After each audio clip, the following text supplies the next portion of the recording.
Hi, Millie. How are you? Good, how are you? I'm good as well. So, my first question for you was when you first got the script, what was it about it that really spoke to you? I think the fact that you're reading it and I was like, I'm reading a fairy tale. Like she's getting married and she's finding a prince and this is such a good story and I love this and oh wait, there's still another, 100 pages and you're just like, oh, what else is meant to happen?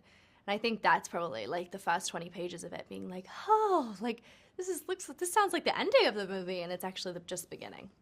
And there's a lot of physicality for the characters. So, what was it like filming all of those scenes? Because I know for myself watching, I was like, ow, oh my God, like everything was hurting just watching. So, what was it like for you filming those really physical scenes? Really difficult. I had a lot of physical therapy and I had to basically learn how to navigate my body with the set and with the dragon and with the costume. I mean, like I've just never had to do stunts quite like I did in this movie. And things like a corset and, I a cage, like a skirt cage. I've never worked with anything more horrific in my whole life. It just has a mind of its own. If you move that way, it somehow moves that way. I don't know how it does, but it does, and you're running with it, and it's really difficult. So I was challenged in this movie for sure. For sure.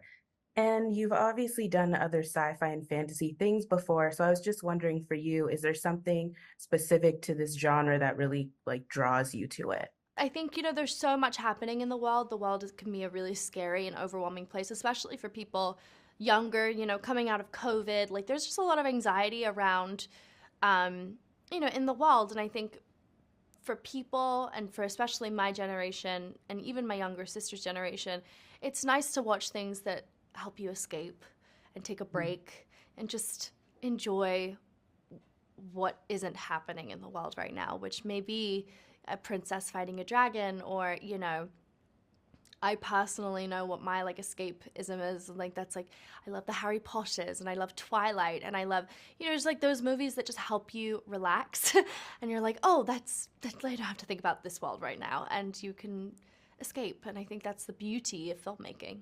My final question for you, a bit of a fun one. I know that you have a lot of animals. So I was wondering if you could, any mythological creature, whether dragon, unicorn, whatever, if you could add one to your animals, which one would you choose? What are the ones? Wait, is Jake here? What are the ones in Star Wars? Ewoks. Ah, yes, they're so cute. They're so cute. I would say an Ewok. Perfect. Thank you so much for your time. You were really great in the film. I enjoyed it. Thank you so Thank much. you.